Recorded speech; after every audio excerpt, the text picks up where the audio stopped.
El Parkinson es particularmente una enfermedad que genera mucho miedo, y lo veo en la gente, si nosotros podemos entender cuáles son los signos y síntomas que podemos empezar a identificar, que nos está diciendo que o está comenzando la enfermedad de Parkinson o eventualmente vamos a tener más predisposición, no dejar que esto siga agravando a un lugar donde después sea irreversible volver.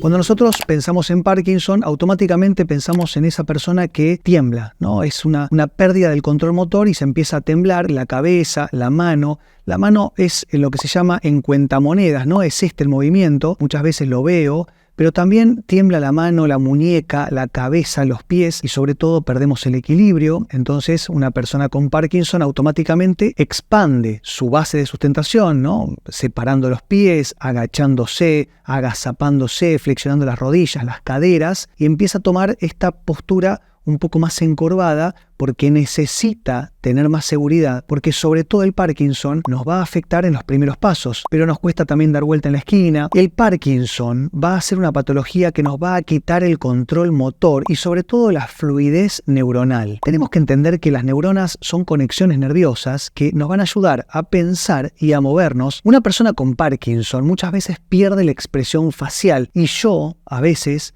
salgo del consultorio y veo a la gente sentada en la sala de espera y ya viéndole la cara sé si tiene Parkinson o si lo va a tener. Puedo entenderlo por la expresión de su mirada, la falta de coherencia entre lo que siente y lo que expresa. Muchas veces son personas específicamente de piel más blanca, de ojos a lo mejor un poco más claros, que tienen el pelo un poco más claro o hasta incluso se están quedando, no están teniendo alopecia, no están perdiendo el pelo. También tienen esta barriga muchas veces con sobrepeso, pero sobre todo esta barriga prominente, ¿no? Lo que sería un abdomen globoso. Todo esto ya me va dando la pauta de que esa persona que está sentada, ni siquiera se levantó, ya sé que puede tener, que tiene predisposición o eventualmente que me vienen a ver porque tiene Parkinson. Si nosotros entendemos cómo podemos sentirlo tempranamente, vamos a poder tener más tiempo de recapacitar. ¿Y por qué uso la palabra recapacitar? Porque es importante entender que el Parkinson comienza en la boca. Y yo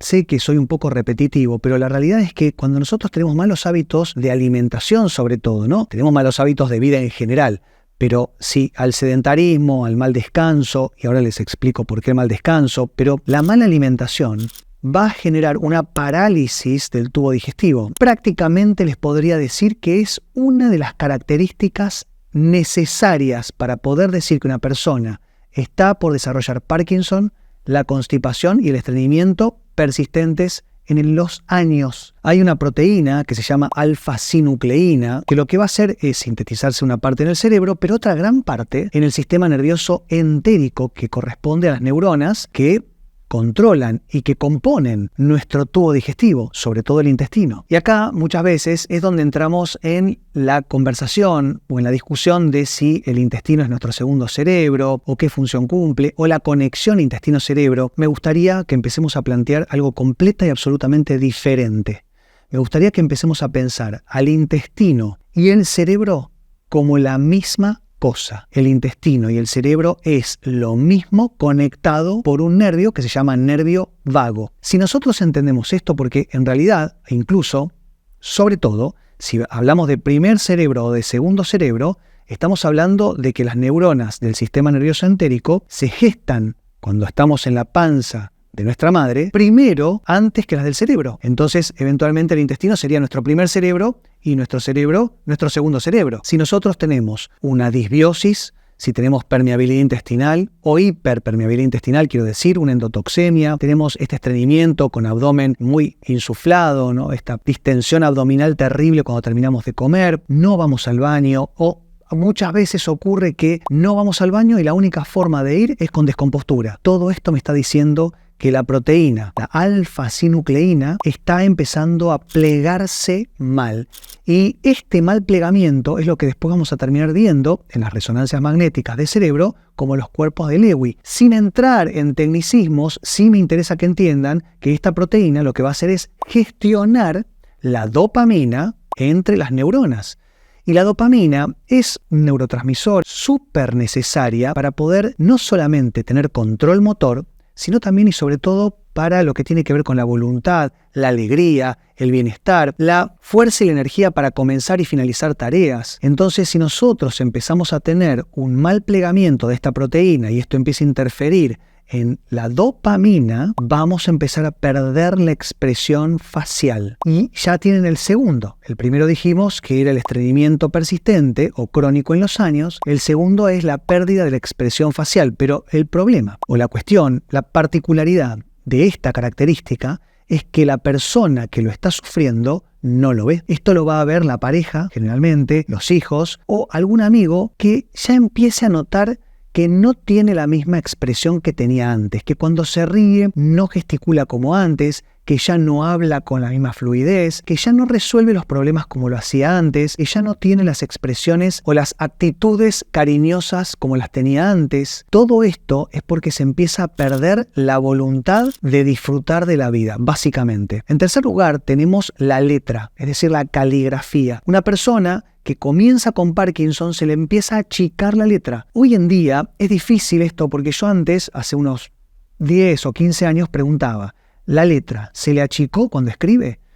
Y la gente me decía sí o no. Hoy en día le digo esta misma pregunta y la gente me responde no sé, porque hace muchísimo que no escribo. Entonces ya no escribimos tanto. Pero si a nosotros vemos que nos cambió la caligrafía, se nos está empezando a desemprolijar la letra, ya no tenemos a lo mejor la letra que teníamos antes, por más que haya sido una letra desprolija, ahora es peor, o escribimos y no podemos ampliar las letras y cada vez son más chiquitas, o perdemos mucho los renglones y nos vamos para abajo o para arriba, si no nos reconocen la firma en el banco. Muchas veces esto pasa que una persona que está comenzando con Parkinson va al banco a hacer un retiro o un depósito, le piden que haga una firma y el cajero le dice, ¿me puede firmar de nuevo? Porque esta no es su firma. Y acá empezamos a entender que la letra nos está cambiando, que la caligrafía, porque no tenemos un buen control de la mano. En cuarto lugar tenemos el equilibrio. Como les decía antes, no solamente tiene que ver con una cuestión cognitiva, sino también con una cuestión motora, por lo cual vamos a empezar a perder el equilibrio. Vamos a levantarnos de la silla, como si fuésemos a levantarnos como cualquier otro momento de nuestra vida, pero nos vamos para adelante. Generalmente, las personas que comienzan con los signos y síntomas del Parkinson no se llegan a caer al piso, pero sí pierden la seguridad al caminar, al manejar, empiezan a tener lo que se llama una inestabilidad permanente, que no significa que todas las personas que tengan inestabilidad permanente vayan a tener Parkinson. Por favor, la idea acá no es que se vuelvan paranoicos o paranoicas, pero sí que empecemos a tomar y a sumar puntos, ¿no? De hecho, hay un cuestionario que va sumando puntos. Yo lo voy a buscar y voy a tratar de dejárselos en la descripción del video para que ustedes lo puedan hacer y autoevaluarse. Pero si empezaron a perder un poco el equilibrio, si empezaron a enlentecer la marcha, esto lo podemos ver porque quizá estamos caminando y vemos que nuestros amigos o nuestros familiares, nuestros hijos, nuestros acompañantes de la caminata están adelante y decimos, ¿por qué no lo puedo alcanzar?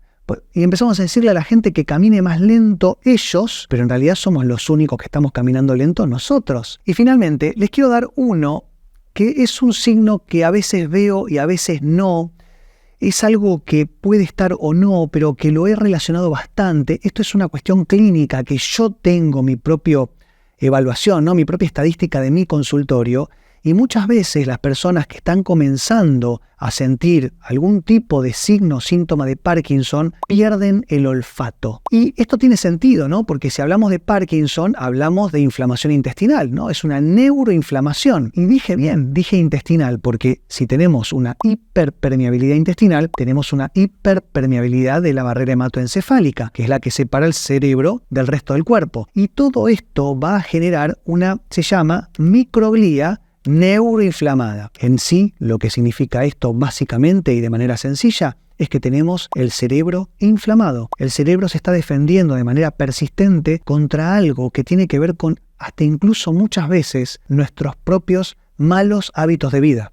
Por eso, esto suele afectar algunos centros específicos del cerebro y perdemos el olfato o hasta el gusto. Entonces, yo acá les di 5 o 6 pistas de dónde puede venir, cómo pueden interpretar y sobre todo cómo pueden autoevaluarse para entender si tienen alguno de estos signos o síntomas tempranos del Parkinson y poder actuar con tiempo y en consecuencia. Ojalá que les sirva mucho. Nos vemos la próxima. Que esté muy bien. Chau.